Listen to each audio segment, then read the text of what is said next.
Quelles sont tes racines et tes fondations? Mes racines et mes fondations. Alors, mes racines sont mon pays, l'Italie, exactement la région de Naples, là où je suis né et j'y ai vécu 12 ans. Euh, Après, j'ai vécu 12 ans de ma vie en étant jeune, donc de ma naissance jusqu'à mon arrivée en France. Donc, je n'ai pas énormément de souvenirs, on va dire, de l'âge de ma naissance jusqu'à mes 3 4 ans. Et après, mes fondations, c'est ma famille. Voilà, pour moi, la famille, c'est vraiment quelque chose d'important. Je pense c'est vraiment, comment dire, voilà, c'est une fondation, c'est un pied, hein, sans ça, on peut pas avancer. Et je comprends pas les personnes qui sont vraiment, on va dire, sans attache de leur famille, qui se détachent de tout ça, qui vivent en solitaire, parce que je pense que c'est la grande force de pas mal d'êtres humains. Et oui, c'est mes fondations principales. Ouais. Qu'est-ce que tu peux nous dire de tes parents? Mes parents. Ma mère, c'était une battante, c'était quelqu'un de pareil. Je pense que j'ai puisé pas mal de mes qualités et de ma force de caractère en elle. Enfin, j'en ai hérité du moins. Et qui, pareil, était toujours très joviale, toujours souriante, qui ne baissait jamais les bras. Et bon, malheureusement, elle s'en est allée en 2008, à l'âge de 38 ans. Et, euh, et c'est ces souvenirs-là, enfin, c'est cette image-là que je garde d'elle principalement. Et mon père, c'est un peu plus compliqué que ça parce qu'il est parti quand j'avais 3 ans. Et, euh, et après, j'ai revu ici en France à l'âge de 19 ans. Et bon, lui aussi s'en est allé hein, à 44 ans. Et donc, j'ai pas trop eu de rapport avec lui de père-fils. C'est plus le deuxième mari de ma mère qui nous a pas recueillis, mais avec qui ma mère a partagé sa vie jusqu'à la fin. Donc nous, il nous a eu, ben pareil, quand j'avais 4 ans, par là, 4 5 ans. Et pour moi, lui, c'est plus un père que mon père biologique, on va dire. Ah, qu'est-ce que tu peux nous dire sur ce beau-père? Bah, je pense qu'il y a énormément de choses qu'il a accomplies dans sa vie qui ont fait qu'aujourd'hui j'en suis là. Voilà. C'est lui qui m'a montré, on va dire, comment, c'est lui qui m'a appris à vivre. Voilà, sur pas mal de points, et notamment sur l'importance de la famille, l'importance de travailler, l'importance d'être honnête. Je prends énormément exemple sur lui encore aujourd'hui, malgré que j'ai 34 ans. Et, euh, et voilà, c'est quelqu'un de magnifique pour moi, à mes yeux. Il est français ou il était italien? Il est italien, mais lui, il est arrivé en France très jeune, il a travaillé en France et ensuite, enfin, il a étudié en France, pardon, et ensuite il est reparti en Italie à l'âge de 17 ans. Et après, il est revenu quand on est tous venus en France en 2000. Et qu'est-ce qu'il faisait comme profession? Il travaillait dans le bâtiment, voilà, jusqu'en 2010 à peu près, et ensuite il s'est lancé dans les affaires. Donc il a commencé par acheter un bar dans Lyon. Et ensuite, il a acheté avec sa compagne actuelle le tabac qui était enfin, qui est toujours, mais il y est plus, rue du Port. Voilà, c'est lui qui gérait le tabac rue du Port. Et là, depuis mars, il a acheté un tabac au Cap d'Agde. Et toi, quel enfant tu étais? Ouh, j'étais un enfant un peu comme tous les enfants, j'étais pas plus terrible qu'un autre, j'étais pas plus gentil qu'un autre, mais je donnais du fil à retordre quand même. J'avais un sale caractère, mais après j'ai tout de suite, comment dire, j'ai tout de suite pris mon indépendance. Je suis quelqu'un qui a besoin de son indépendance. Voilà, parce que j'ai envie de vraiment explorer la vie par moi-même. J'ai pas envie qu'on me dise quoi faire, qu'on me dise où aller, de faire attention à ci, de faire attention à ça. Je suis quelqu'un j'ai besoin de voir les choses pour me rendre compte moi-même ce qui est bien et ce qui est pas bien. Donc après, quel genre d'enfant? Oui, un enfant en commun, hein, comme tout le monde, hein, je pense. Hein,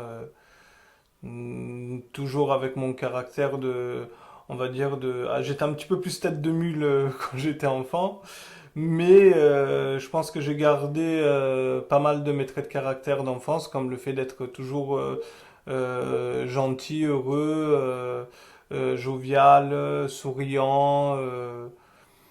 Et de pas avoir le mal autour de moi. Enfin voilà quoi, il y a beaucoup de mes traits de caractère d'enfance qui pareil font ce que je suis aujourd'hui quoi. Qu'est-ce que tu peux nous dire de ta fratrie? C'est compliqué parce que c'est une grande famille recomposée. On va détailler un petit peu. Alors donc du premier mariage de ma mère, donc avec mon père, il y a moi et ma petite sœur. Ensuite de l'alliance entre ma mère et mon beau-père, il y a deux autres enfants, deux garçons. Et ensuite mon père s'était remarié et j'ai une petite sœur aussi de ce côté-là. Et après, il y a les enfants de mon beau-père avec qui j'ai grandi. On a tous grandi ensemble, donc on se considère comme frères et sœurs, même s'il n'y a pas de lien génétique, mais on va dire de cœur, on se considère comme des frères et sœurs. Donc ma fratrie, on est 9 en tout. Et donc si on compte, enfin si on prend globalement, moi je suis le deuxième dans cette fratrie. Et combien ont vécu sous le même toit? 8 En même temps? en même temps. Voilà, c'était les enfants de mon beau-père et ensuite ma sœur et mes deux frères. Au décès de ta maman, Oui, tu avais quel âge toi? 21 ans. Et les plus jeunes étaient. Le plus jeune, il avait 12 ans. J'imagine que ça a dû bouleverser l'ensemble de la famille et que ça a Oui. dû demander une organisation particulièrement différente. Moi, j'avais déjà quitté la maison puisque je travaillais déjà. Mais oui, ça nous a tous bouleversés. On s'y attendait pas vraiment en fait. Enfin, je pense que peut-être qu'on le savait, mais on voulait pas s'y préparer, on voulait pas entrevoir, on va dire, enfin, pas entrevoir, mais on voulait pas prévoir cette fin comme ça. Mais c'est la réalité de la vie malheureusement et ouais, ça nous a vraiment retourné. Encore aujourd'hui, moi, quand j'en parle, c'est un peu difficile, malgré que ça fait 13 ans qu'elle est partie. Et voilà. Est-ce que tu peux nous dire de quoi elle est morte, maman? Elle est décédée d'une insuffisance hépatique et d'un dysfonctionnement viscéral. Voilà, en fait, elle avait un foie très malade. Elle a reçu une greffe de foie qui malheureusement n'a pas pu la sauver. Ça lui a donné un an supplémentaire à vivre, mais ça n'a pas suffi. Ça n'a pas suffi. Quand tu étais enfant, quels étaient tes rêves? Quels étaient mes rêves? D'être heureux. Voilà, j'ai pas. En étant enfant, on a plein de rêves. On rêve d'être pompier, on rêve d'être policier, d'être dans l'armée. Mais ce sont des rêves d'enfant, hein, d'être astronaute, etc. Aujourd'hui, mon fils de 9 ans, je lui demande qu'est-ce que tu veux faire plus tard, il va être footballeur. Mais c'est pas des choses que malheureusement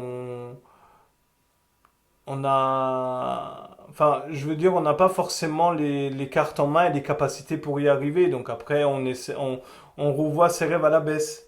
Mais je pense que le plus important, c'est de profiter de la vie et de ses proches. Je pense que c'est un rêve que on l'exprime pas forcément, mais inconsciemment, il est là. Pendant ta scolarité, quel élève tu étais? Alors, quand j'étais en Italie, j'étais un très bon élève. J'adorais l'école. Et ensuite, quand je suis arrivé en France, c'était un peu plus compliqué. Mais ça, c'était beaucoup par rapport au changement de pays, l'ambiance, la méthode d'apprentissage à l'école. C'était très compliqué au début, donc j'étais un élève un peu... j'essayais de m'accrocher, mais j'étais un peu dispersé. Euh, bon, après, je suis quand même allé jusqu'à en terminale scientifique, donc c'est que ça faisait pas de moi un mauvais élève quand même. Mais c'était compliqué, c'était vraiment une période assez compliquée pour moi, surtout au début. Après, je me suis adapté et petit à petit, j'ai surpassé tout ça. Est-ce que tu peux nous raconter un souvenir particulier de ton enfance qui t'aurait marqué? Un souvenir particulier de mon enfance qui m'aurait marqué. Bon, il y en a pas mal après. Après, je me souviens que... Je me souviens que... Alors, en Italie, on a ce qu'on appelle la Befana. Donc, la Befana, c'est l'épiphanie ici. Et sauf que, comme à Noël, on reçoit des cadeaux. Sauf que c'est la sorcière, donc la Befana, qui nous les apporte. Et donc, à l'âge de 6 ans, donc, moi j'y croyais vraiment à cette sorcière qui nous apportait les cadeaux, etc. Et un soir, donc le soir, le 5 janvier, hein, la veille de la Befana, mes parents, donc ma mère et mon beau-père, je les ai vus partir en plein milieu de la nuit, parce qu'en Italie, pour cet événement-là, et également pour Noël, les magasins de jouets, etc., sont ouverts la nuit. Et j'ai attendu, j'ai veillé toute la nuit et je les ai vus revenir avec les jouets et les mettre dans les grosses chaussettes ainsi que les bonbons, etc. Et j'en avais pleuré parce que je pensais vraiment que c'était une sorcière qui apportait les cadeaux. Et oui, ça m'a marqué. Et après, mes plus beaux souvenirs, ça reste quand même les souvenirs passés en famille, avec mes parents, mes grands-parents. Particulièrement les repas de famille, etc. On avait un repas de famille chaque dimanche. En fait, toutes les femmes de la maison, parce qu'on forcément en Italie, on vivait quasiment à 12-15 sous le même toit.